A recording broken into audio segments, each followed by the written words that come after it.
Good evening, everybody, and thank you for coming tonight. This is going to be a very special event. My name is Kathleen Clements, and I'm the chair of the Committee on New York City Affairs at the Bar. And we have gathered with us some very distinguished panelists tonight to talk about the City Council. This program wouldn't have been possible without the amazing work done by Audrey Isaacs, sitting next to me, one of our committee members, and Robert Brill, right over here. Yay! They have done an excellent job of pulling this all together, and as you can see, we're going to use a rather unconventional format, and I think it's going to be interesting. I don't know if I should say entertaining, but it's going to be very interesting. We have some people who are not here yet, some panelists, but I imagine they will come in as they can. A couple of people have said that they are coming late. A couple of people have said they have to leave early, but I think it'll still leave us with a lot of people to talk with here. So thank you for coming, and I'm going to turn it over to Audrey and Robert. Good evening. My name is Audrey Isaacs. I'm the chair of the subcommittee that organized this event for the New York City Affairs Committee of the Bar Association. I want to welcome each and every one of you to tonight's program. I want to thank our committee chair, Kathleen Clements, who has steadfastly supported this event. Our terrific panelists and their patient staff deserve our thanks. The Bar Association staff, Alan Rothstein, the General Counsel, who is somewhere here in the audience, I don't know. Okay. Nick Marico, Linda Kemble from Facilities, if you're here, raise your hands. Dorit Mizrahi for Events, Communications, Eric Friedman, if you're here, raise your hand. I'd like to thank the Park West Policy Forum. Would everybody from the Park West Policy Forum please stand up? They helped in getting some of our panelists to join, and they did tremendous work in audience development. Many of you would not be here today, but for them. I want to thank tonight's volunteers for the assorted things that they've done, those many people who helped us get the word out about tonight's terrific program. I want to thank my co-moderator, Robert Brill. Would the members of the subcommittee on City Council governance please stand up? A few of them are here. Thank you so much, because you did work on this too. Tonight's panelists have very, very lengthy biographies. Their abbreviated biographies are in the written program that you received at the door. In the interest of time, I'm going to introduce each panelist by telling you only the most essential information. But please look at their more extended bios in the program. Please hold your applause until I have introduced all of them. Panelists, please wave and turn to the opposite side of the room so everybody can see you. Okay, first, the first person I'm going to introduce is not yet here. That's Manhattan Borough President Gale Brewer. She'll be arriving around 7. She'll be sitting over here. Mr. Collins, he is the Executive Vice President of the Land Group of Capalino and Company. He represents clients with government relations issues focusing on land use, and he has a very extensive and deep experience in government, but that you'll have to find in his bio. Queensborough President Melinda Katz, she has to leave at about 7. City Council Rules Committee Chair Brad Lander, Hofstra Law School Dean Eric Lane, and we have asked him here not only because he's an eminent professor of law, but he was the counsel and the executive director of the Charter Revision Commission between 1987 and 1989 that drafted the text of the charter that was adopted after the Board of Estimate was eliminated, and he is the one, or one of the ones, in the leadership who created the City Council that we have today. I want to introduce Common Cause Executive Director Susan Lerner, City Council member Mark Levine. He's my personal City Council member. I'm his... Mine too. His district is a little complicated. It's not a perfect rectangle, but it essentially goes from West 96th Street to West 161st Street in Manhattan. City Council member Idanis Rodriguez will be here. He represents Washington Heights, Inwood, and Marble Hill. City Council member Helen Rosenthal will be here. Her district, too, is not a perfect rectangle. Her district goes from approximately West 59th Street to West 110th Street. Former Speaker Peter Vallone, he has a present title also, but we're here specifically for his wisdom on the council, and that's why I'm focusing on that. But at the moment, he practices law, and he serves as a consultant on government relations. Unfortunately, New York City Public Advocate Letitia James could not be with us tonight, and we miss her. So now we're going on to the questions for the panelists. The first question goes to Dean Eric Lane. In a 1998 law review that you and Fritz Schwartz authored about your goals when drafting the charter that was enacted in November 1989, you wrote that your primary goal was to create a strong city council. Why did you have that goal? Well, we were getting rid of the Board of Estimate. You need to speak into the mic.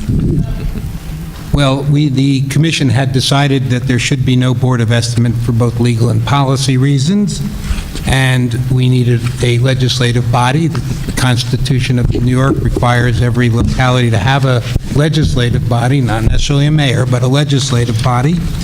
And so, for a variety of reasons, we wanted a strong one. One, because a strong one was what you needed if you had a legislative body, because we wanted to have more diversity, and because we wanted to have people have the opportunity for a larger voice in policymaking in the city. To what extent do you believe that your goal requires a strong speaker? I believe that you need a strong speaker, particularly in the city of New York, where you only have a unicameral legislature, so you don't have, like a bicameral legislature, you don't have a way to sort of soften legislative passions. So I think you need a think you need a strong speaker. I don't think I don't know if you needed as strong a speaker as Peter was, although a good speaker. But and we did create some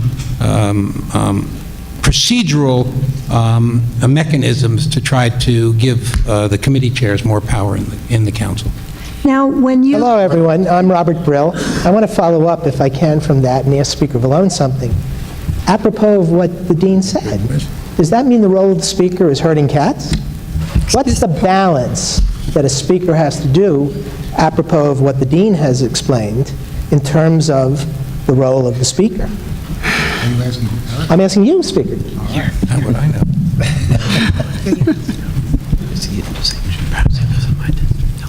First of all, you have to understand how important the role of a speaker is. To be a speaker for the council for citywide issues, very, very important issues, like making the city safer, campaign finance law. These are all done with council members coming together, electing someone to speak for them. A speaker speaks for the city. A council member is elected by his or her own district and must report back to that district. The people who elected them want to make sure that the reasons they were elected for their local district are carried out and that the speaker speaks for it. But a speaker, on the other hand, has a very, very important role to be a balance of the city council with the mayor. There has to be a balance between the executive branch and the legislative branch, or you have unicameral government, not just unicameral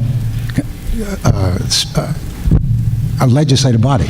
Well, let me ask Chair Lander, just to follow up on that, which is that the charter, in the little section on the speaker, basically has one operational power, which is the speaker shall preside over the meetings of the council. And then, while there are appointing powers and powers related to succession and succession, that's it. So is it fair to say then it's the rules that give the speaker the powers necessary to accomplish what Speaker Vallone was talking about? Yes, I think first I think I really agree with both points expressed here. Given the charter, the way that the charter provides the mayor with an awful lot of power, if the council's going to be an effective check within those confines, you've got to have a good, strong speaker in place. Now, we'll talk in a little bit about the ways that we thought there was too much power in the speaker's chair and that it was important to enable members to do their jobs fairly and equitably, and some of the rules changes that we made. But it is the rules that translate that piece of the charter into the way the council functions, and that enables speakers to bring the members together to craft a more unified vision. Okay, I have a question for Speaker Vallone. What procedures or rules do you believe need to be in place for a speaker to fulfill his or her responsibilities? Well, as Councilman Melinda said, the rules changes that I've examined anyway are clear and they're good and they make the council more transparent. The danger is when you start tinkering with the power of a speaker, you're going to wind up with 50 council members that are going to try to talk to the mayor and try to make citywide issues or their local issues more important than citywide issues.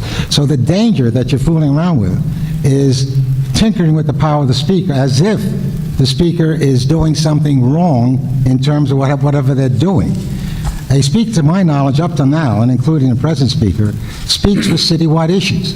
Therefore, you have to have the power when you speak to anyone, particularly the mayor, concerning what the majority of the council members believe. They have to be able to speak with some authority and not wind up with a rules change. And I'm not talking about the rules changes that have been made. I'm talking about the two areas that you're tinkering with. One is the power of the speaker. You want to make it more, that was fine. As far as equalizing money that's given out to the various council members, that's terrific. You can't use the power of the speaker to neutralize the council member, as has been done in the past, because they disagree with however the speaker believed the vote should be. That's a terrible thing to do, and that should be avoided by all circumstances in the future. Well, Secondly, I think that the council member who was elected to be the speaker has to be able to continue doing what up till now has been done. Speak for the council, not just for himself or herself, and make sure that the mayor knows that there's some authority behind it. The danger now is, if we continue going in the direction we seem to be going, where 41 of the council members are leaving at the same time in 2021, that is a disaster, which was what we should be talking about, because that is weakening the entire council and eliminating the role of the speaker just about altogether. Well, let me ask Borough President Katz, who was chair of the Land Use Committee, where every member probably eventually winds up with something, and you have to balance what the speaker was describing about the council issues versus individual issues, but you also have to be cognizant of the speaker having some special issues, perhaps because of alliances with the mayor. So how is that balanced, and how do you row in that river? Look, I think part of this is charter, part of this is rules, part of it's also common sense. You can't have 51 folks speaking in different directions. And I think one of the things that's getting lost in this conversation is that the 51 council members actually vote for the speaker, right? Everybody puts their faith into that person, whoever that is. Now, I think that's an important part of this formula. It's not as if someone stands up and, they're strongest or whatever it is, and they speak the loudest. Folks have to vote for this person. They've put their faith into the speaker to negotiate with the mayor's office, to be the public face of the council, to have their constituents' future in that person's hands, knowing that it's a fairly balanced council. So I think that can't really get lost in it. On the other side of it, you do need someone to gather all of the views and opinions of the council and be able to articulate it and be able to have a strength to match the mayor's. As strong as Mr. Lane or Dean Lane made the council, you're still the 51 council members. You have the mayor of the city of New York. The mayor has the funds, the budget, the bully pulpit, the press. He speaks as one man or a woman, and that is heard loud and clear. So to have a strong speaker who's able to speak to the press and be able to speak to constituents is also very important, and the folks vote for that person to be that speaker. But if the mayor and the speaker are aligned, Are what? are aligned, for whatever reason, on whatever issue, against the interest, let's say, of even a majority of council members, what does that yield? Does that yield a crisis or a political working out of things? It yields a speaker who needs to negotiate with their 50 other council members who represent their constituents in their districts, and that's not necessarily a terrible thing. Look, let's face it, and I started this comment with, it's sort of common sense also, right? It's a lot of everything, but a lot of it is that in order to have the strength of a body, united we stand. And that's an important concept when you're negotiating. But to think that a speaker can constantly be able to get business done when they are against the majority of their body is just, it just technically wouldn't happen. I mean, unless one of the council members want to say that I'm absolutely wrong on this, but usually the speaker tries to forge compromise and forge a way to negotiate those things. Member Hey, Landon? excuse me. All right. I want to go back to what it was like when you were in the city council prior to the May 2014 amendments, because you served not only as a city council member, but as chair of the Land Use Committee. Please tell us about discretionary funds under the city council rules when you were there. I have my list of things to describe. I'm looking at my list. So I was in the council till 2009, and look, all I could tell you is that the discretionary funds were distributed as far as need, at least in my district. We really worked very hard, I think, especially in the delegation. There were so many different pots of money. So there's youth money, there's senior money, there's delegation money where you all get together and try to figure out how to benefit the entire borough. And then there's individual discretionary money. I can't remember, it was so many years ago now, but I mean, which was a good amount of money to give out to local organizations. We had not-for-profits that you could fund, city programs, after-school programs, things of that nature.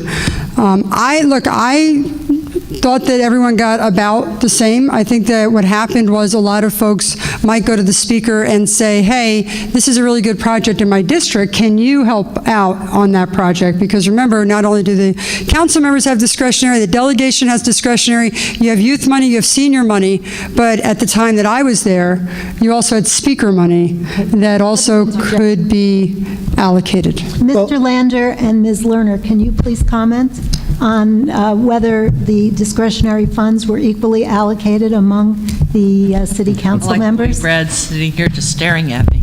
I'll take my turn. There has been a tremendous improvement in how discretionary funds are allocated that I think is very much to the credit of the current speaker and the Rules Committee and the reformers. And that has made a substantial difference in many different districts because of transparency and a objective floor for the 50% of the discretionary funding, which is allocated to members.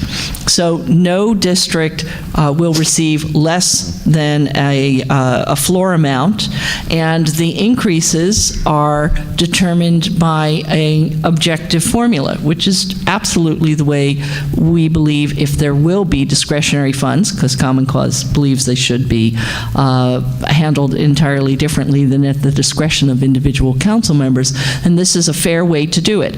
But I'd like to point out that the Speaker still maintains ultimate control over 50% of the discretionary funding, and that is something that we would like to see decrease. That is something we'd like to see decreased.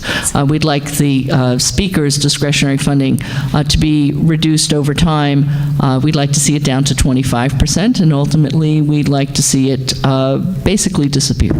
Mr. Lander, before the rules were changed in May 2014, were there disparities among city council member awards? Very large disparities. I us a can't speak hint? to prior to 2009, but in my first term, the disparities were on this order of magnitude. The core pot of money that on the expense side, and I should say that before I give these numbers, there's a way in which this is all, of course, entirely chump change in the city budget. These are very small amounts of money in the context of a now $77 billion budget. But they, obviously, if they're the amounts that members are able to bring home and distribute in their districts, and then they matter a lot to members. And they also become a sort of hierarchy of who has status and rank and power within the council. They proved to be, at least in my opinion, a very effective tool of discipline, that it wasn't just about these dollars, it was about member behavior much of the rest of the time. So on the expense side, for the local discretionary funding, it ranged from the lowest member having about 100,000 to the highest member having about 1 million, so a factor of 10 to 1. And on the capital side, the lowest member having about 2.5 million, and the highest member having about 12 or 13 million. So again, a factor of about 10 to 1. All adds up to chump change in the big picture, but a very powerful tool. You didn't even find out until the night you were supposed to vote on the budget. And you basically got your number on like a sticky pad. And if you had been a good boy or girl that year, you expected to do better. And if you had spoken up in opposition, you did worse. It wasn't a perfect thing like that. There were people, and maybe the Manhattan Borough president will tell her story, who really wanted to have capital, be able to do capital projects in her district. And as I understand it, she said, I'd prefer to see more in capital and less in expense. But for the most part, it was a hierarchy of favor. And you kind of knew who was in and who was out, and it functioned as a tool of discipline that meant people didn't often, and sometimes didn't necessarily vote their conscience or feel they could get a fair hearing or feel they could bring their legislation forward because the consequence would be a very significant reduction. There was no, at one point there was not even, you didn't even know how much people had, so it wasn't transparent. You couldn't even find out the amounts, and it certainly wasn't something that was driven by need or by formula. Let me just... If we could have Member Levine add his voice. So let me just say what we did. Let's say a couple of other quick things. First, I do want to underline for later the speaker's point about term limits, which he made quietly, but I really think is important to recognize as important here.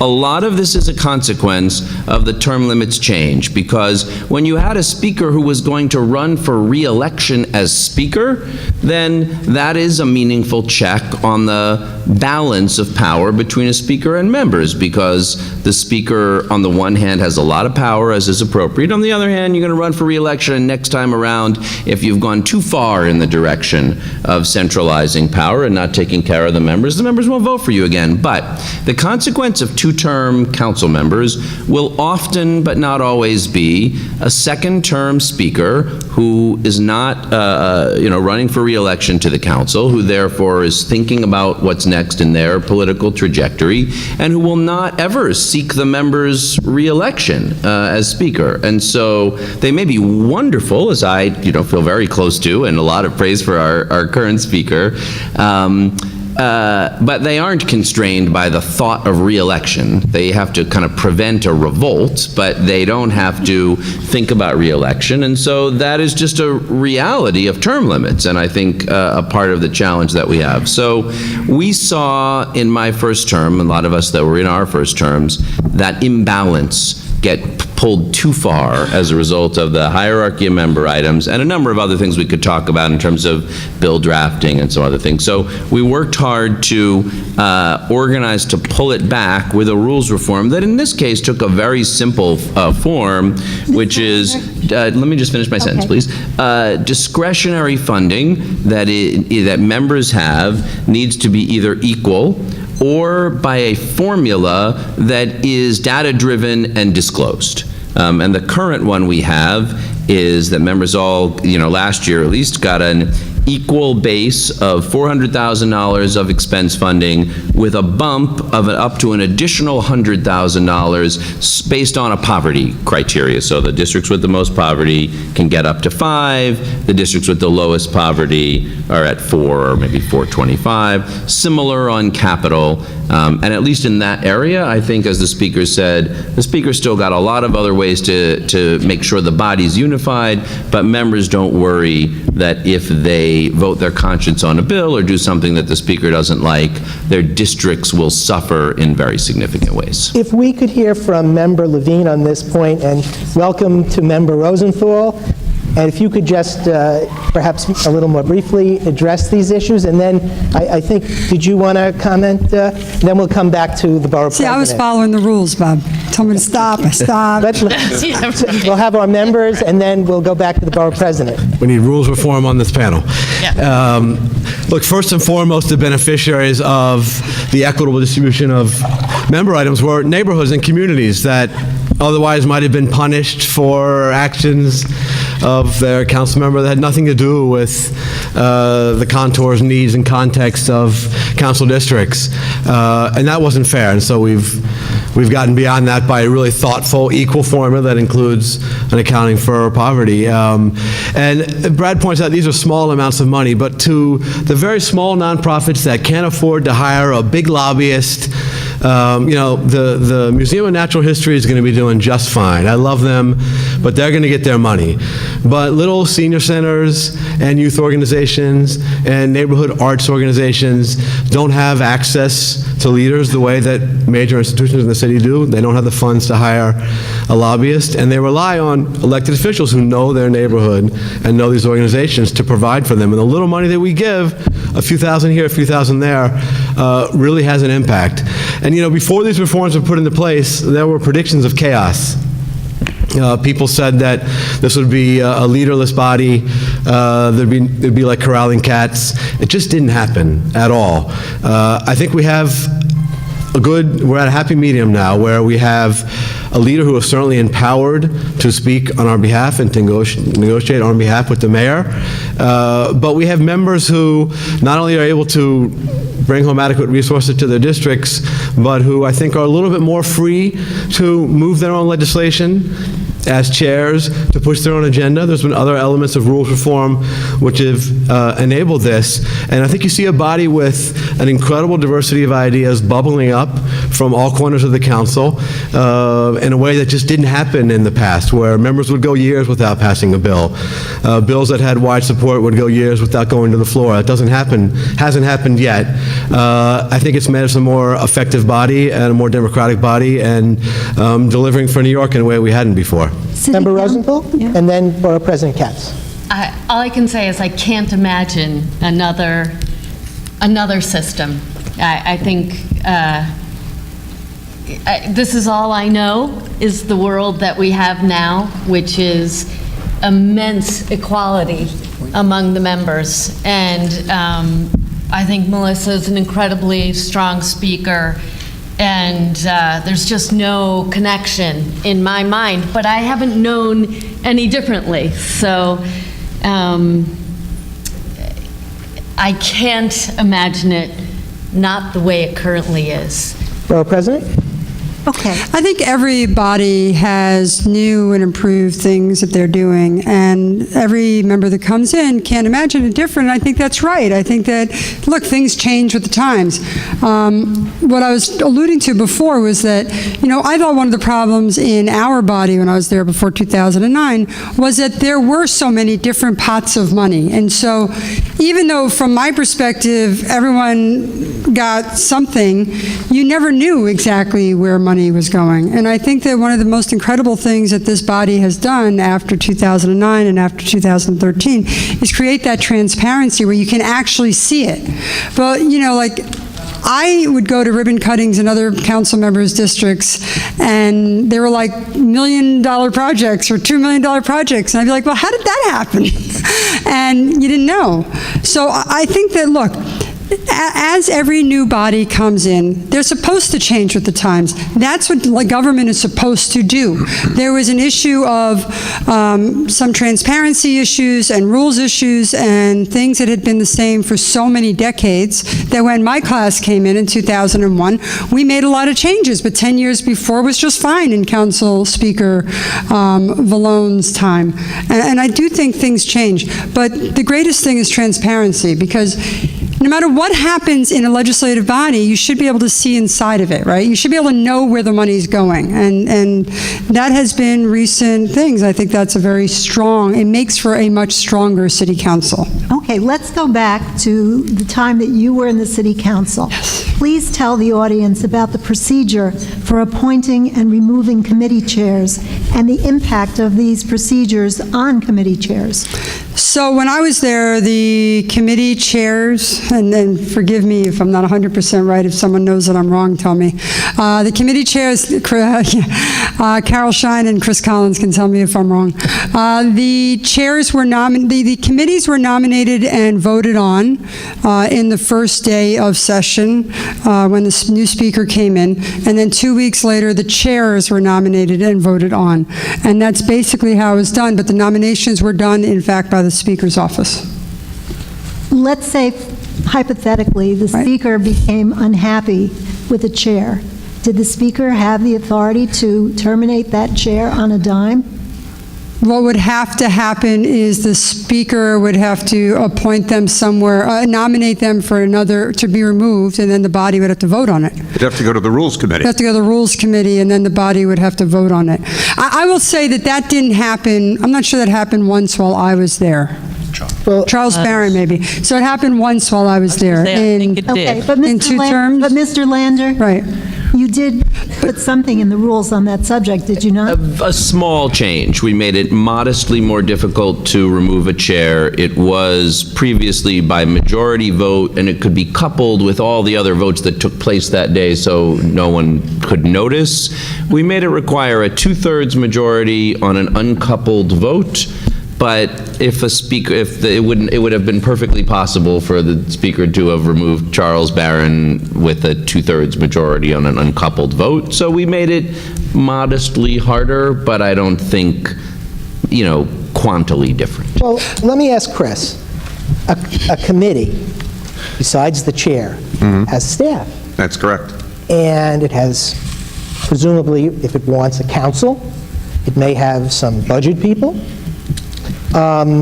may have other things as well. So how does a committee get that? Isn't it from the speaker? The staff of the committees, and this has changed slightly under the 2014 rules also, but the staff of the committees are what are called central staff, and you work for the body, not for the individual members. So when I was chair of the I wasn't chair of anything. I was counsel to the Land Use Committee.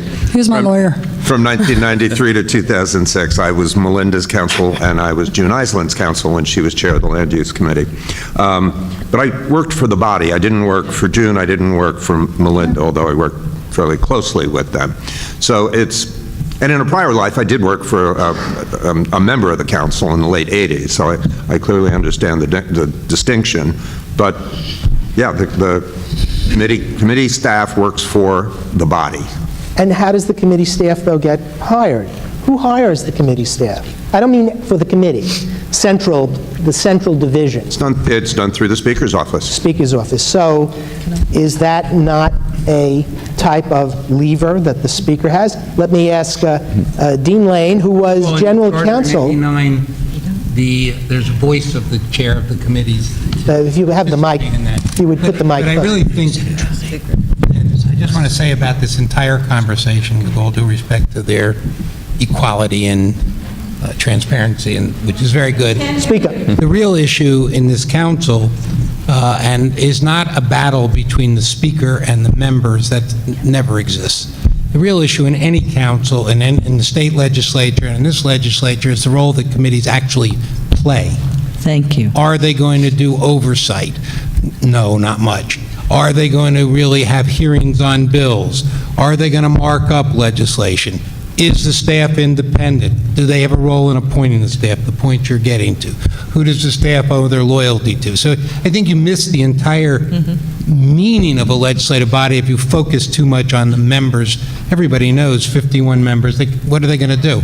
You need it organized, and the organizational tool has been in every legislature in American Congress. The history of all legislative bodies reflect battles that go on between speakers and committee chairs and how the committees operate. And this is a problem that people really ought to be focusing on, certainly in the state, which is a laugh, but in the city where they've done a lot better. They're far better than they are in the state, but still need gross improvement. Okay. Since we have a speaker, On this, Brad, I don't know about the rest of you. I know that Eva Moskowitz had done this years ago. I know that Melinda did this on the land use. But when there have been these occasional oversight hearings, you have this rule that I'm the only person, I was once a staff member that actually got to question people, but you have this rule that no staff, or you've had a rule that no staff can question witnesses. So what ends up happening is members historically, I can't talk about now, have sort of made a joke out of the oversight hearings because they have failed to be prepared. It's very hard to prepare for a good oversight hearing, and they haven't let staff who are prepared ask questions. And so when administrators who bother to come, sometimes they ignore the call to come, sometimes they come, they really don't, you ask these questions, members make speeches, and they leave, they're not even sitting there, and there's no effort historically. I haven't watched the council since it's changed. Historically, there are attempts, unlike in Albany, where there are never attempts for an oversight hearing, but at least you make attempts.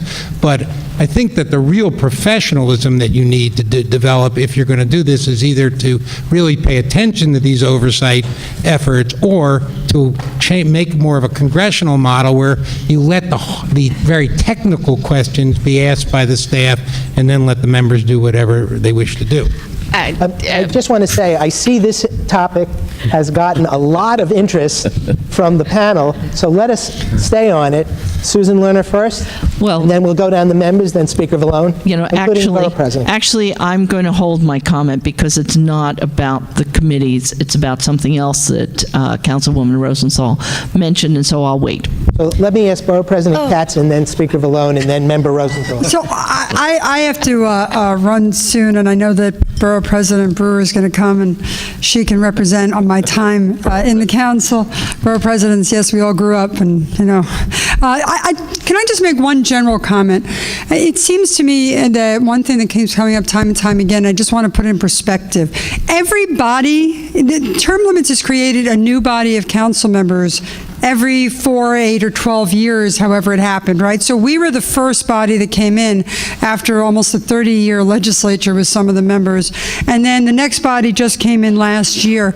And I do think it's hard to have perspective of the previous folks that sat, right? Because you hear about the problems that happened, and you hear about what happened, and you try to fix them with rules change, which is, I think, why all of us believe that we sat in a very good body, right, and fair body, right? When I came in 2001, we changed a lot of the rules. If you asked a committee chair to have a hearing within 60 days, they had to have a hearing. We created transparency, a lot more transparency than we had seen before because the communities insisted upon it. We had a minimum amount of discretion that you could get, I think it was 80,000 and $1 million at the time, if you can believe it. But there was those minimums that were put in place, whether they had them before, I don't know. But the point is that I think that what you're hearing is a lot of changes that were made from individual bodies. I think it really is hard to have perspective on the previous body. And I just wanted to point that out as I'm sitting here listening to, that they held it for 5 months before Brad came in, and then I was there many years ago, and then Peter's perspective, Council Speaker Peter Vallone's perspective is different too. But I think what's clear is that everybody tries to make it a fairer and more equitable body than the one before, reacting to what some of the good government groups have said and what folks are clamoring for at that time. So I just wanted to put a little perspective on how I see it as I'm sitting here. I need to go, and I apologize for that, and I thank you for having me. Well, thank you. Thank you. For being here. Thank you. Speaker Vallone, you wanted to say something, and I was going to compliment you, Madam President, because I think land use is one of the critical committees that could ever have happened in the City Council. Land in the City of New York is more valuable than land anywhere else in the world that I know of. And it's so important that we have a good, competent chairperson of land use, and no one has fulfilled that role better than you. And I want to compliment you very much on that. Thank you very much. Before you leave. Thank you. I'd also like to say that I'm very impressed with the caliber of the council members that are doing a very, very good job under very, very difficult circumstances. My concern, obviously, is that we keep professional staff, and I think you did a very good job on that, Brad, with the rest of the council in terms of ensuring that that happens. That was the same thing back when we didn't have that council rule. Every council, we only had 17, incidentally, chairpersons at the time. But we didn't have term limits, so that we had a situation where council members could aspire to be speaker, chair of land use, chair of any committee they want, if they still stayed in the council and did their job, which indeed is what happened. It took me 12 years to become Speaker of the Council, but everyone knew me by then, as against the other people that were also running for Speaker. So seniority in a legislative body is critically, critically important. And the best term limits is voting someone out, which we did, which happened.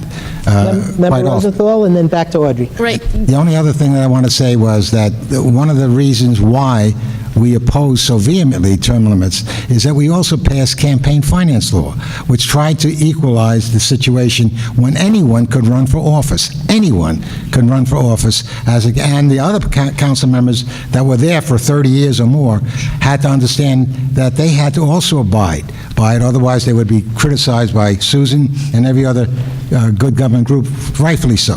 So a lot of good things have happened, and I'm really hoping and praying that the new members of the council will see how important it is that we remain a unified body that has a speaker who could speak for everyone.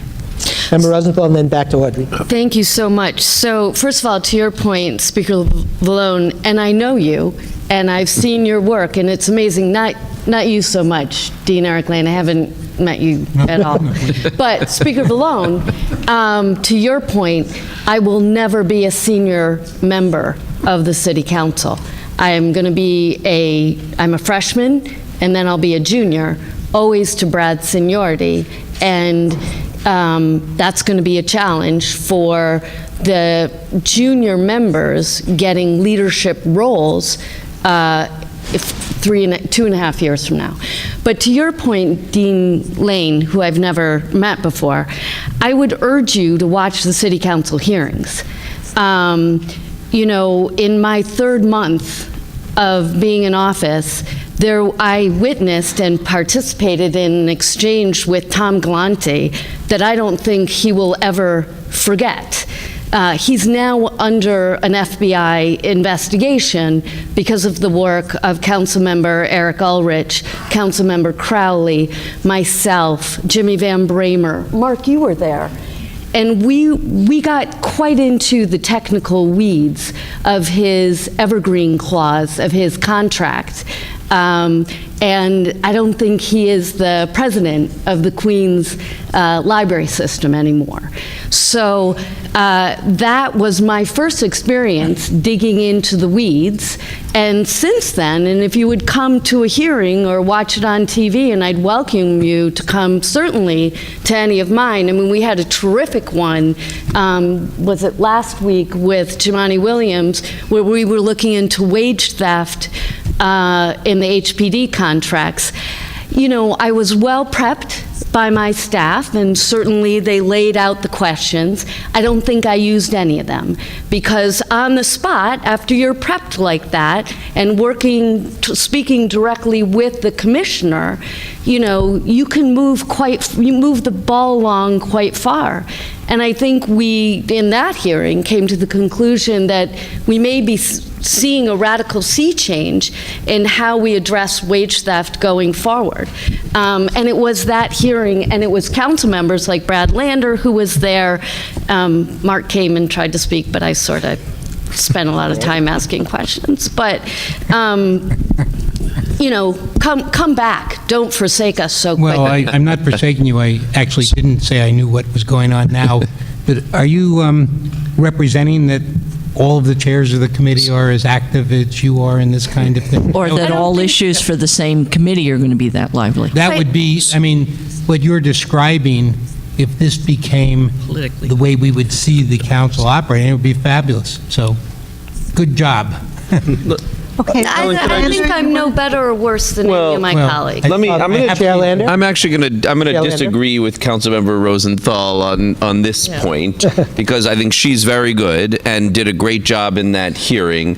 There is, let's be honest, I would say I think a couple of things here. First, there's this meaningful, variation in chairs and council members in inclination and approach in oversight. Yeah. I mean, of course there is. It's a body of 51 people, and so some people are really focused on their role as chairs and their oversight responsibility, and some people are more focused on their districts and what they're doing there. And I do think one problem with having 40-odd committees is some areas get oversight by a chair who is really focused on that area, well prepped, with a lot of training. Helen worked in OMB, so she knows a lot about contracts and how the city works, and Mark has learned a lot about the Parks Department. So that's that. And then second, I will say about our council, I don't think we've yet been tested. There have been many great hearings, but we haven't yet had that set of issues where something happens that really is like a spotlight needs to be shined. I also consider myself a close ally of the mayor. Broadly, I like the goals of this administration, and I work hard for them. There will come a time, because there always does, when something happens that needs difficult, strong, contentious oversight. And that will be a moment when our council's tested. And when that happens, you can be the judge of whether we rise to it. That's not just, I totally agree there's some great hearings that are well worth watching with well-prepped council members and good staff digging at tough issues. I don't think you can yet, it's too early for the report card on whether we've done what you're asking. Okay, thank you. Okay, I want to go back to discretionary funds, and I asked Mr. Levine and Ms. Rosenthal about the pros and cons of discretionary funds, because there are some people who think they're great and some people think we should get rid of them. So can you give me the pros and cons? I'm not asking you what you believe, unless you feel like sharing, but just gives us the pros and cons. I certainly feel like sharing, absolutely. Speak into the mic closely, though. Well, for sure. Look, I think that the biggest concern, and it's a fair one in this climate, is that there's been abuse of member items. Unfortunately, people have gone to jail for this. And so understandably, the public is skeptical and cynical about this. The truth is there actually is a lot of vetting in place, and more all the time, both by the city council staff and by Office of Management and Budget on the mayor's side, quite extensive. And it's become, I think, a much more transparent process, not only in what all of us are able to give out as a total pot, but we've got individual grants are now online in a very searchable way. So I feel that the system is robust enough, and we've got these benefits we articulated earlier about what this does for the small nonprofits that otherwise have nowhere else to turn. And I think that we have the right system now. We've got the benefit, and without the kind of heavy-handed political levers that used to be pulled in the past, I think we're in a good place right now. If I may ask Susan Lerner, do you agree with that? Our official position is to abolish member items. We believe that there's too much individual discretion. While it's transparent how the money has been doled out, after it's doled out, it's completely unclear what criteria are being used to determine within a community how to allocate a limited amount of money, and why one little league or nonprofit is more deserving in the eyes of the council member than another. So we have suggested, if there are going to be member items, that there need to be not only transparency, but some more objective set of criteria in terms of what the council person is looking for in member items, what the application process is, and some more participation by the community in helping to vet the quality, not the legality, of the choices that are made. I believe it is possible, and I have seen programs in other places that are simplified and that allow small nonprofits and community-based organizations that aren't even qualified yet as a C3 to go through an application process that is simple, straightforward, that includes a council member or elected officials' input, but has objective criteria for the final selection. Okay, Member Rosenthal, excuse me, right now. I'm sorry. This gets really contentious, but I'd like to point out, as Brad said, this is a small amount of money. I would like to keynote it, if I may. One can only watch today the House of Representatives, where the Speaker has lost his power over member items, which was a lever to get at least his caucus, or any Speaker. Tip O'Neill had the same thing with his caucus, to, in effect, reach consensus on passing legislation. So if we eliminated member items entirely, put aside the merits of the community groups or the good aspects of something applied, isn't that going to make it very difficult to really easily get, as the Speaker, everybody together in a consensus where sometimes you need a stick as well as a carrot? And I very rarely disagree with Susan, because I think she's one of the best people we've had, but you are 1,000% wrong. What's happening in Congress now is a disaster. It's ruled by hatred. They no longer, the council members, the Congress members, no longer can go to the Speaker and say, this is what I need in my district. You don't know what I need in my district. I know what I need in my district. For the city of New York to rely on the mayor, who already does 99% of the budget, to tell me what goes on in my district and to tell me I'm not qualified to say what my district needs. You are, and you are, but I'm elected to make sure that my district gets what it needs. Perhaps my district is different from the district in Staten Island. I don't want to yell, but however, this is such an important matter that good government groups have seemed to have forgotten how important it is for any elected person to respond to their district if they intend to be a representative of that district, whether it be a council member who's closest to a district, far closer than a Congress member, or a state legislator. A council member knows best what senior citizen, what schools, what sports programs work and what don't work. To say that someone else should make this determination is a total denial of why I was elected in the first place. So I think while your motive is correct, that everything should be done fairly and squarely and with transparency, which now we have more than ever happened before, it is absurd for any legislator to give that power away to anyone else. Incidentally, participatory budgeting, my son, who is now a member of the council, who I disagreed with on this, is turning out to be a very nice thing. He says, it was great. I had every civic association in my district come in. No one ever spoke to them before, and they had a vote on and he liked it very much. So that's something that I said, wow, I was wrong about that. Well, because if I can just say, a couple of things. One is that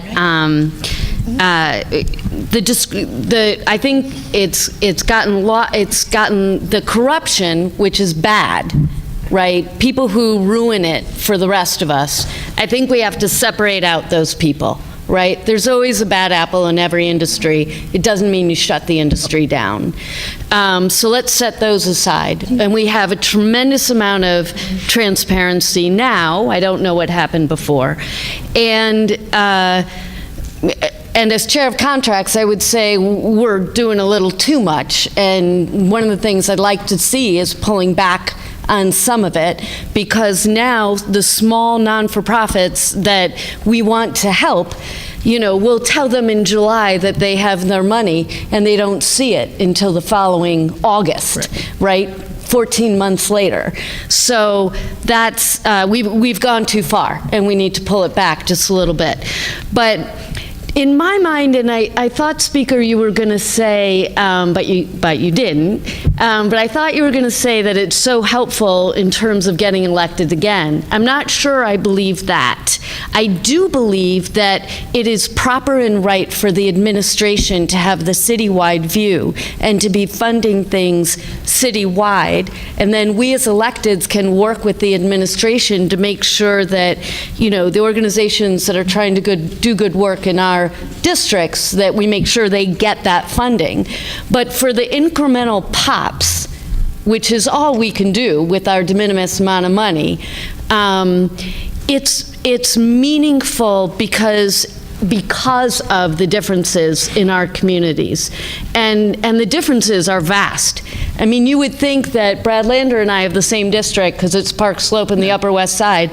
They're really different, and they want different things. And the time this comes out is in participatory budgeting, where I did it this year as well, for the first time for my community. And when the final vote came in, there were things selected that I never would fund, because they're things that actually help middle-income families, and I believe that city government should primarily focus on those who are most in need. So we have this nice sort of combination, because I know I'm going to be allocated $5 million to spend. $4 million of it is going to go for those, you know, to the NYCHA projects and just public schools. And now $1 million is going to go to middle-income families who want bus countdown clocks, you know, fine. So I think we're at sort of a different place, and I think it's a good place. Where Okay, we excuse me, to sum excuse up, me. and then back to Audrey. Excuse me. So- I know what you're going to say generally, Ms. Lerner, so if you could hold it while we give Manhattan Borough President Brewer an opportunity. No. No. Why don't we do this? Please go ahead. Susan, final You'll have the chance. response. So I am not suggesting that there be no role for the elected official in determining how this money should be spent. I am suggesting that there be a more objective, not just open, but objective set of criteria, of which the elected official's knowledge of the district and its needs is an extremely important, but not the sole personal determining factor. And there is some of that, right? We get an allotment that's supposed to be for aging, an allotment for youth, and then an allotment for local. Could I So just there's say that the some. mayor, I mean, they're all focusing on the council, who doesn't get very much. Right. I believe they should get even more. They're all people. I'm getting to like you better. I'm very pro-council. But I just want you to do better jobs. But the mayor has a pot of money. I mean, Yeah. it's laughable what the mayor has available with these large units of appropriation. Billions. His well, a lot of it's fixed, but there's so much room for him to choose member items. Right. It's sad to hear the focus on the members of the council's member items as a sort of standalone issue, when if you want to really look at where the Yeah, it where takes the up too much discretionary money is, go look at the mayor's office. They could do anything. Takes up Okay, too much so oxygen. now- You were at OMB, you know that, because we do Well- these units of appropriation like this. Well, and we're going to get to that, and I have a lot I to hope say so. about that. I'm sure you do. And I but- appreciate it. Let's let Okay. Borough President Sorry. Gale Brewer, who, welcome, Thank you very much. who I wanted, Very much. Thank you. It's an honor to be here. You have lots of experts. I just want to say, and you were on the council, were chair of a dynamic committee on technology. Yeah, I got it because I supported de Blasio over Quinn, and nobody thought it was a good committee. But a lot of, we just have to acknowledge, there are so many innovations now on the way records and documentation are delivered to the people of the city through your efforts. Thank you. And you were chair of the committee that basically Nobody cared about it. kept that. Well, but I know, but I did, so it I worked. It think worked well. The proof Thank is you. in your chairmanship or chair Thank you. role. Thank you very much. That was funny because that is how I ended up on chair of technology, was a support of this guy named de Blasio for speaker. And then I really had a great time making lemonade out of lemons in terms of the technology committee. So thank you. We worked on transparency.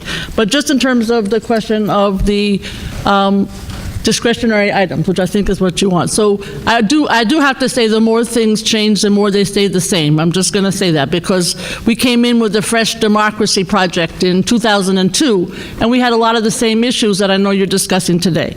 But I know in the council that I was in, we had an amount on the expense side for youth and for seniors, and then something called local. And the local didn't have a number, the others two did in the charter. And stupid Gale thought you had to stick to the numbers. I didn't know. I thought that's what you're supposed to do. Look who's laughing. And so then about 3 years in, I said, oh shit, everybody else is getting more money. What's wrong with me? So then you had to negotiate. So the $80,000 for local allotment, which was cultural and so on, I realized you could cut a deal and get extra money from the speaker, and we did. The issue, though, is you never knew, back to what Eric said, exactly how much the mayor had or how much the speaker actually had.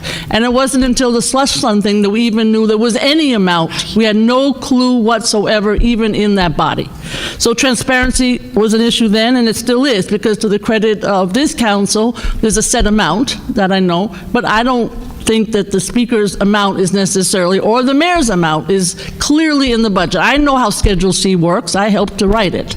But it does say, I put my name on everything, whether I put money in or not. And that's what you do. If it's the Humpty Dumpty program and maybe you didn't put money in, you could still add your name, even though you didn't put money in. So there's lots of ways of doing this that are not as transparent as they should be. On the capitals, on the other hand, I agree with all my colleagues. And Susan, I have to tell you, if you're halfway decent council member, you know your district. I don't think for $3,500 or $10,000 or whatever the amount is, you need to have a whole outside body deciding how the money goes. You should consult with the community boards.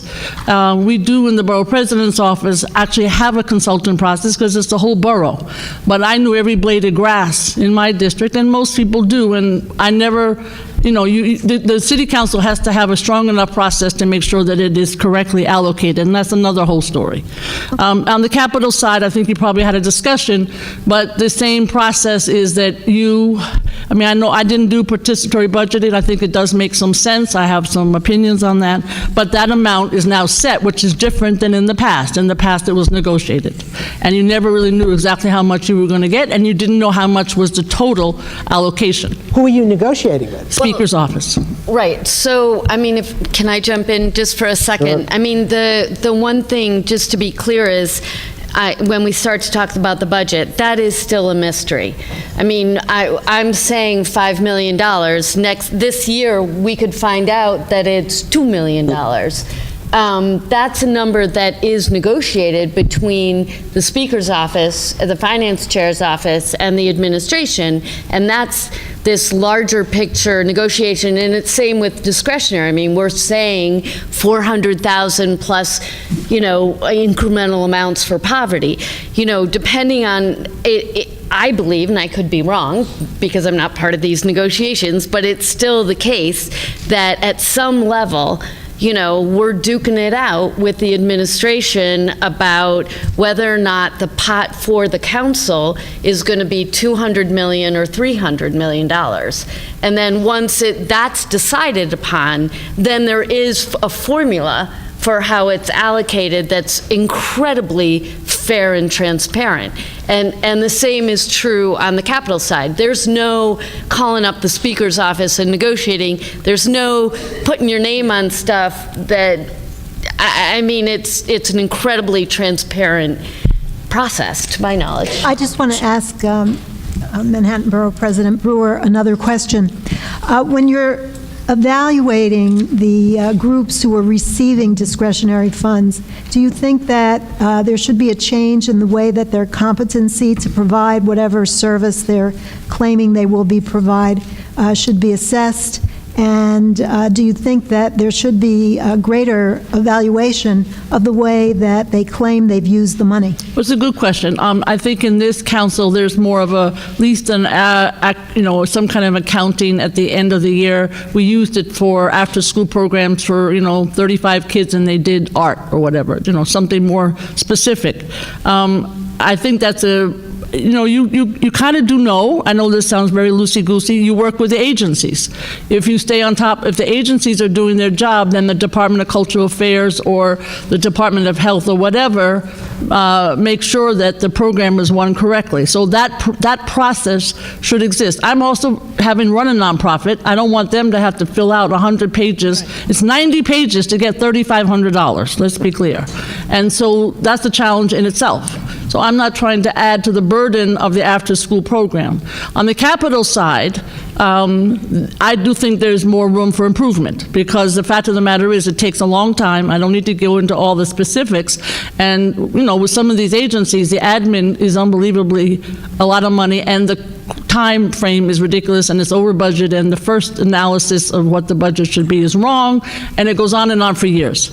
So I think the capital budget could use a lot more tightening than even the expense. I agree. But can I just ask a question to follow up from something that Member Rosenthal was saying, which is the tension of how the budget, both for the individual council members and more broadly, is done, that it's in effect a negotiation that ultimately works out historically between the speaker and the mayor.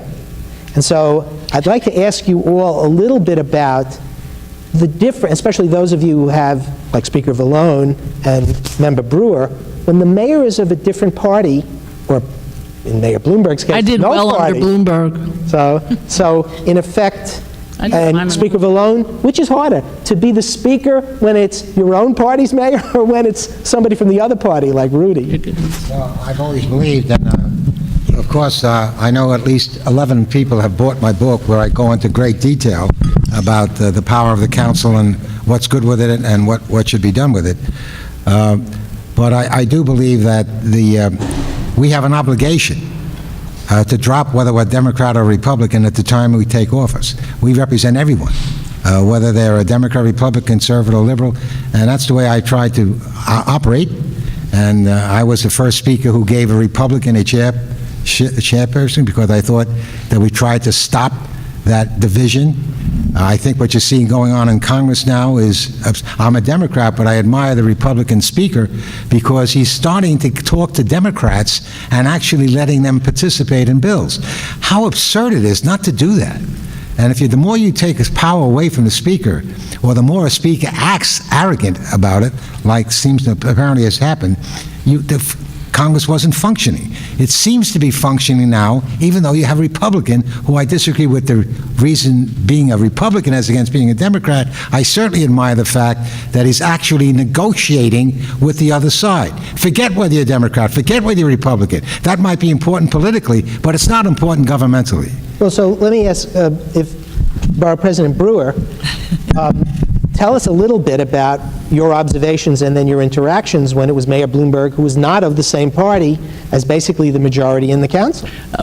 I knew all of his commissioners before they were commissioners. And so his agencies, I thought, acted as Speaker Vallone stated, that they were professionals and they had many of the same goals. We might have disagreed on some of the poverty issues and some of the criminal justice issues, but on environment and NYCHA and some of the other ways, we all worked together. And I know how to get money out of them, too. So it was a situation where you could also cut deals with them. And I have to say, Susan, it was not transparent in those cases, I'll be honest with you. But it wasn't. It was a situation where I have to say, just as the speaker indicated, in that administration, you may not have agreed with everything, but people were able to work with you on a regular basis. The Republican-Democrat was not an issue, to be honest with you. Well, so if I can just follow up. It's never an issue in the city, actually. Yeah, it's not. Correct. In the city of New York, this is not. I love Jimmy Otto. Ask about it in Albany or another place, but in the city of New York, the battle is going to be how liberal or how not liberal. I don't mean that. I'm not characterizing. I'm pretty liberal, but and when you get into the administration, you just don't ever. I mean, years of looking at this, I've never seen this become an issue. He had one, Jim Otto, gave him a lot of stuff to do. We tried to get more Republicans in when we created the new council with 51 districts. We got some more, but I mean, So is it fair to say then, though, that apropos of what you just said, Dean Lane, that it's the tension between the executive branch, really regardless of the party, Yes. as Speaker Vallone was pointing out, and the council? Yes. So let me ask something apropos of the rules, if I may. Because I was... No, I'm really sorry. There's a little bit of it. There are two things going on. One hand, that's true.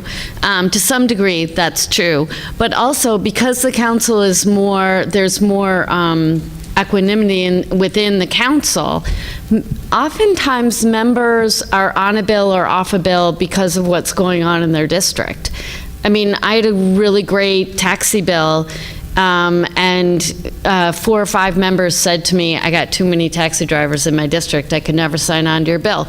Okay. I mean, so that's not, Always goes on. that's not a political philosophy, that's accurate, that's council members representing their district well. Well, let me ask 2 rule-related questions to this topic.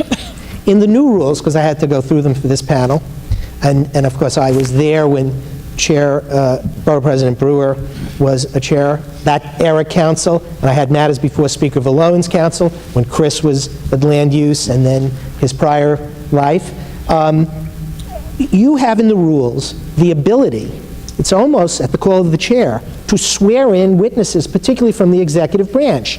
Yet I have attended, with all due respect, Member Rosenthal, I agree with Chair Lander's description of how I've seen a mixed balancing of committee hearings.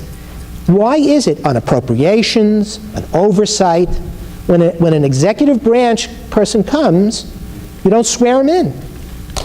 And I'd like to broaden that because I don't know what the experiences were in prior eras. I know, Gale Brewer, when you were there, your committee and Borough President Katz, umpteen year after year on the do-it budget regarding the 911 call center, which is a big issue now. You'd have commissioner after commissioner come talking about overruns, but they weren't under oath. So that's a rule, and why is that not? I've seen, like the budget hearings, nobody gets sworn in from the executive branch. It is now the rule that that staff from the administration are to be sworn in at every hearing. And that's a change that we made. It was at the discretion of the chair.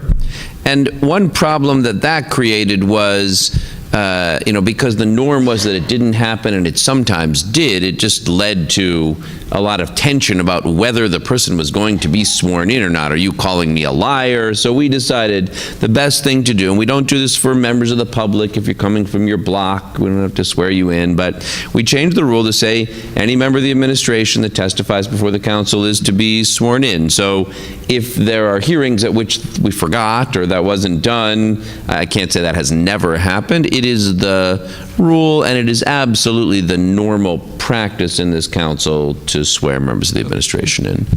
Okay. I would like to ask Council Member Lander, Mr. Collins, and Ms. Lerner, are there further amendments to the City Council rules that you would like to see, and what are they? So why don't we start with Mr. Lander? I think we feel pretty satisfied with the reforms that we made. There'll be a point in time to take a look and, reflect on them, maybe at the end of the term, or if something comes up midterm. We did a very extensive process. So we had a whole public-facing website. We did 2 hearings. So, at the moment, I feel good about the rules. I'm sure some new issues will come up. I do want to acknowledge that we built on past work. I do think it wasn't rules necessarily, but I do think that the campaign finance reform under your speakership, that's, an enormous giving up of power for incumbents to have created the matching program under CFB was an enormous step, and I also think quite a few things, in particular the transparency steps forward that were taken in the council prior to us, we built on. I feel good about where we are. There'll be changes to make in the future, but for now I feel satisfied with where we are. Make a quick comment on that. I think the council really, when you stop and think about the fact that so many other legislators refuse to do it, what we had to ask the council to do at a time when they were running for office, are you willing to pay for, in effect, your opponent to run against you? And the only answer that we could give is if you're doing, now there were no term limits at the time, if you're doing your job, you deserve to be reelected. If you're not doing your job, we'll be the first to try and get rid of you. So it became a question of honor. If they really felt they're doing their job, then you seem they'd be required to vote for it. It was a very close vote. And if I could just build on this, I'm a member of a national network of progressive local elected officials around the country who work together on paid sick days and minimum wage and climate change and a whole range of issues. And I'm always saying, you know what's really a great piece of legislation is New York City's campaign finance law. That would be great to move in cities around the country. You don't need your state legislature. You don't need to change at the federal level. Adopt a program like we have. And they're like, there's just no way I could get the rest of the people on my local legislature to adopt campaign finance reform. It would give up all the powers of incumbency. So I really, I think that was an enormous step toward good government, and the Speaker deserves and his Yes, Mr. Collins. Thank you. I don't have any specific areas of the 2014 rules that you adopted that I would be strongly critical of. In fact, I think you did a very good job in adding transparency and equalizing the role that members can play. And there are two of them that I would just like to point out that I think are really significant for allowing members to become successful legislators. And one is equal access to bill drafting. As a former committee counsel, I know that there have been times when I had the ability to slow things down or to not draft that bill as quickly as member X wanted it. So I think those rules changes are really good in democratizing the body.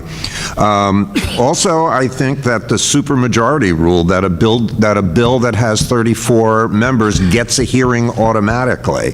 For me, in my new career in the private sector, means that I have to discuss more things with more clients and track bills more closely because I know that there are going to be hearings coming up that may affect my clients.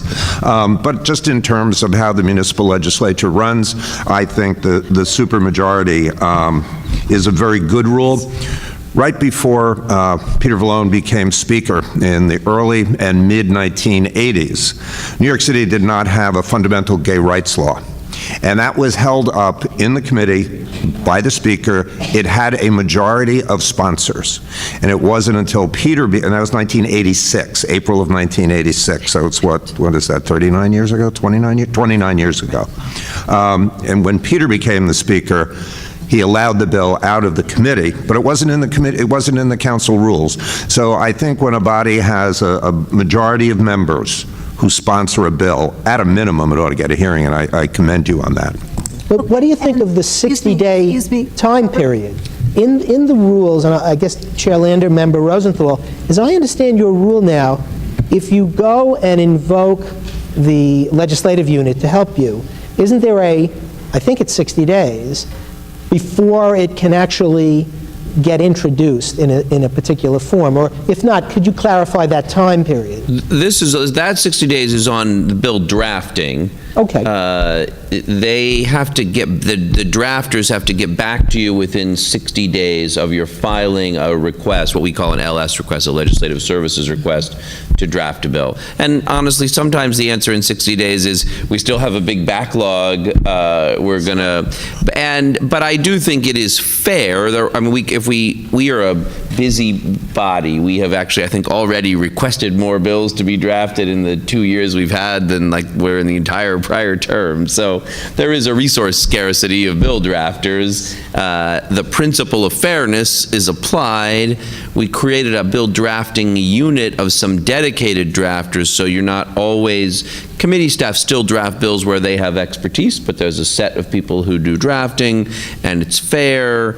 But what if a member comes? Slower than you might. What if a member comes and has a bill already drafted, because some of the lawyers, they're able lawyers, they don't need a central unit to draft it? You have the right to bring a bill that your staff or outside counsel draft, and then it will be processed. I mean, so it has to go and introduced. Can I just say to that, though, that in my experience, we did that with quite a few bills, but we always went through the LS system, because even though an outside lawyer may think it's great, I do think it's better to have somebody who has the expertise of the council look at it and make changes. There were always changes to be made. But the issue And let me also just add, Robert, if I may, one as a former staffer, sometimes the staff's job is to tell the members no, and it's not always pleasant, but, you get a request to draft a bill for which the subject matter is totally preempted by the federal or the state government, and you have to go back to that member and say, you guys don't have the legal authority to do that. Right. So I think that probably stops the 60-day clock, but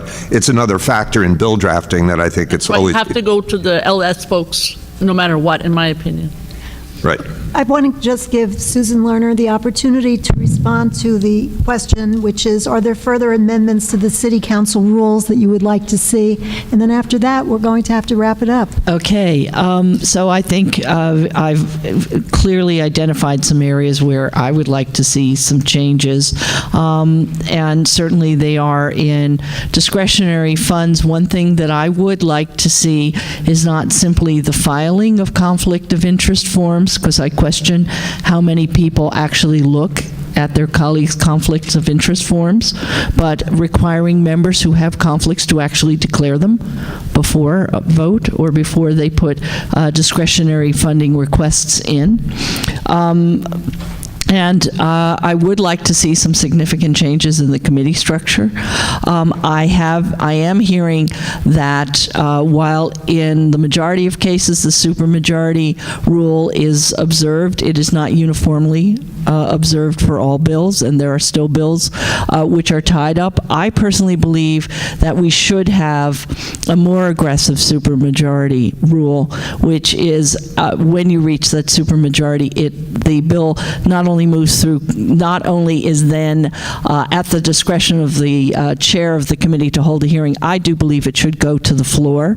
There are still some questions about bills which have majority support being held up one way or the other and not making it to the floor.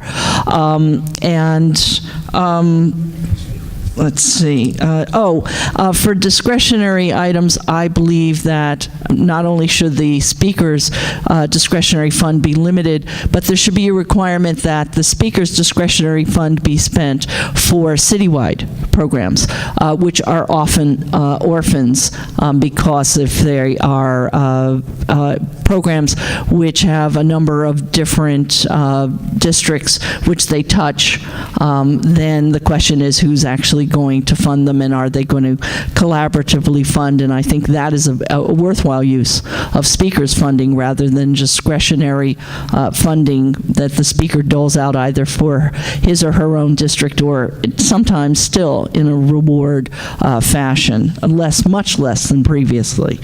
And I'd like to see central staff increased. If we're going to have central staff for drafting, I think the time factor is important. More resources need to go there, and I remain an advocate for creating a unit within the central staff which is dedicated exclusively to participatory budgeting, because the process is staff intensive and it is an area where you need to build an expertise, and when you're relying on district staff primarily, you're not building that expertise, so it becomes onerous for districts to decide to do participatory budgeting. But if you have staff that has built up an expertise and can help, then the reliance on outside nonprofits to make it workable is diminished, and the program becomes more self-sustaining. I'd like to see participatory budgeting drastically increased, both in the number of districts and in the amount of money which goes towards it. Thank you. Audrey? Let's just give each panelist 1 minute to make their final comments. So we'll go around. Start over there. Start over there? Okay, fine. Mr. Collins, Okay. anything you haven't had a chance to say in 1 minute or less? One thing that I would like to talk about, because it's my area of expertise, and that is the area of land use and zoning at the council.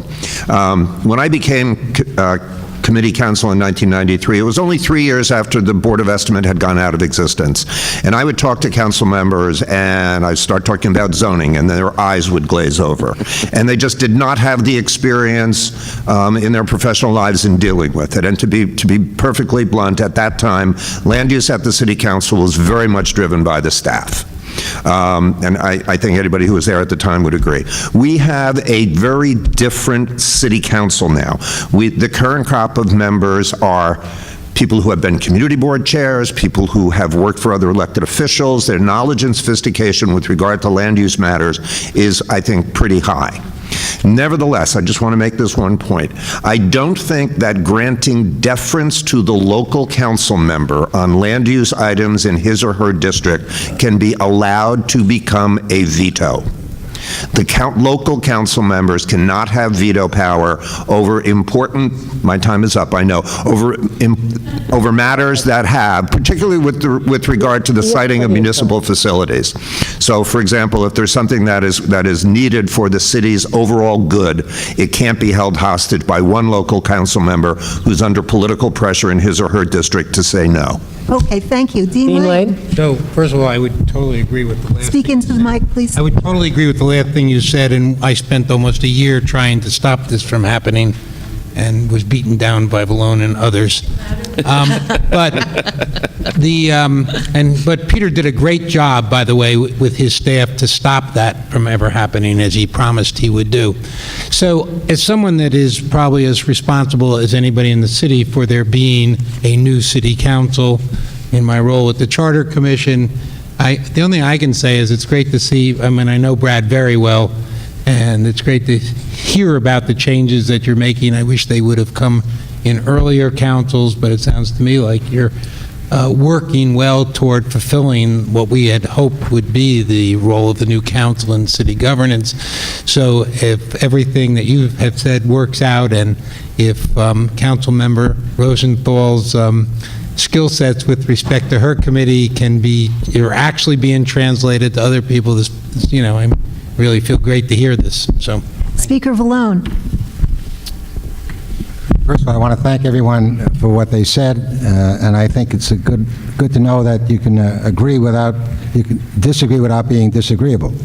And while Ed Katz used to say, if you agree with me 7 out of 10 times and you're playing baseball, you'll be an ultra hero like no one else. So it's crazy to think that you can agree on everything. However, we do agree, I believe, that we have to make a stronger council. That as we go into the future, it would be a total disaster when all institutional memory is lost. Professional staff is not going to stay in a situation where they're not going to be paid any money whatsoever until you elect another speaker, and who knows who's going to be elected and what they're going to do, whether they're going to politicize the council again or whatever, and that's just a disaster. So I hope that anyone that's in this room will do whatever they can to, when a question comes up again, to do whatever can be done to change this ridiculous situation. I want to close by saying that I worked very closely with the two charter chair people. I went to the United States Supreme Court to help argue this case back in 1989. We never had a better director than Eric, although you heard we didn't agree on everything. We did agree at least 7 out of 10 times. Fritz Schwartz and Dick Ravish were great charter people, but I think it's time to get another charter based upon the experience we've had up to now, and somehow negating the millions of dollars that were spent distorting what the city council does and how important it is that they remain independent. Okay. Manhattan Borough President Brewer. Thank you very much. It's an honor to be here with such great panelists. Picking up on the charter, just so you know, the borough president with the member of a council can introduce legislation, and I've appreciated doing that. And we do have a charter bill pending somewhere, lost, don't know where it is. We're waiting from LS, just FYI, to have it appear. And we would love to have another charter. I bet Eric could do a great job of running it. So we will look for another charter commission. Second, the units of appropriation. I know you touched on it, but to me that has always been a challenge for the public to understand what exactly goes into a after-school program at X dollars for X number of young people doing X has never been clear. And if you're trying to allocate money, how much you need, it's not something that is clear to the public or to the members. So I would love to focus more on units of appropriation, although the public has no idea what that means. And then I think the third issue for me is to try to figure out how to be even more transparent. I think that the schedules that show up on the website are excellent, but as somebody who got webcasting and as somebody who passed the open data bill, as you indicated, and who believes strongly that government needs to be even more transparent, figuring out every aspect of social, of media that can make the council process more transparent, I would advocate for. But thank you, this is a great forum. City Council Member Lander. I'm mostly going to second things that just got said. I really agree with Chris that it's time to take another look at fair share. It has come to just be a canard. Everyone opposes a project they don't want in their district and says we have more than our fair share. And sometimes they do, and sometimes they don't. And consecutive administrations now have not really complied with the spirit of fair share from the '89 charter, and we need to address that. So you can actually see when they're not fair, but not allow people simply NIMBY opposition, which does happen. I agree that the challenge of term limits for a strong council is going to become much more clear in the future, and that 2021 and all the turnover that's going to happen then, and the continuing likelihood of second-term lame duck speakers who will never face re-election by the members who are always running for higher office will serve over time to diminish the strength of the body, and that really should be addressed. And I also agree that there's be some great things to do in charter reform, including... Where's my bill? I have to go look and see, including some of the ones you heard here, enabling many of which would slightly increase the council's power in the budget process to either get more detailed units of appropriation or have more ability to shape the big picture budget so we're not only focused on the little picture. City Council Member Rosenthal. Well, I stand on the steps of greatness, so thank you for all the work that you have done. And Brad, I thank you regularly, but, to give our class an opportunity to have the freedom to do what we're able to do in terms of legislation and discretionary funds. I will say the unit of appropriation issue is masking the real problem. In every budget meeting that we've had now, we talk about the council achieving more units of appropriation, which is not going to get us there. And what we really need to do, OMB does publish something called the Budget Function Analysis, which does give us a little more information. So instead of, $2.9 billion that's in operations, which is meaningless, you can at least get it brought down to categories of 5 billion here, 5 billion, 5 million here, 10 million there, and pretty soon it adds up to real money. But we're nowhere near where we need to be on budget transparency. We're not even in the ballpark of having a discussion. And if there's one thing that I would love to see over the next 4 years, over the next 2.5 years that I'm in office, for sure, is at least getting us somewhere on the path to more budget transparency. It's just embarrassing where we are now. Okay, I want to thank the panelists. How about Susan? No, well, Susan just spoke. Do you have more? Me. Okay, I'm sorry. I spoke a long time. Right. So, thanks to Councilmember Rosenthal, I have the final word, which is always nice. I've talked about what changes I'd like to see, and certainly, any human endeavor in the council is no different, is always a work in progress for improvement. But I would just like to say as a final word, as somebody who works on these issues in Albany and somebody who works on these issues in New York City, it is a godsend that New York City is set up the way it is with the people that we have in the council and involved. The contrast is extreme, and I don't think I'm telling any tales out of school when I say on the days when I am really despairing about what's going on in Albany, I go into the office and I say to my staff, let's work on some city stuff for a while because we can get some stuff done. And so that, I think, is really a compliment to the folks who have helped shape where we are, the folks who are struggling with it now and looking forward to improving a good system and making it even better. Before Audrey closes the meeting, I would just like to express my thanks to all of you And just let me say, I hope the audience appreciates, you have present here today a tremendous group of wise individuals who are well experienced in the council. And I hope you've been illuminated. I hope that the issues have been fully explored. And for myself, I want to thank you all, and I hope the audience will join me in a round of applause for all of you.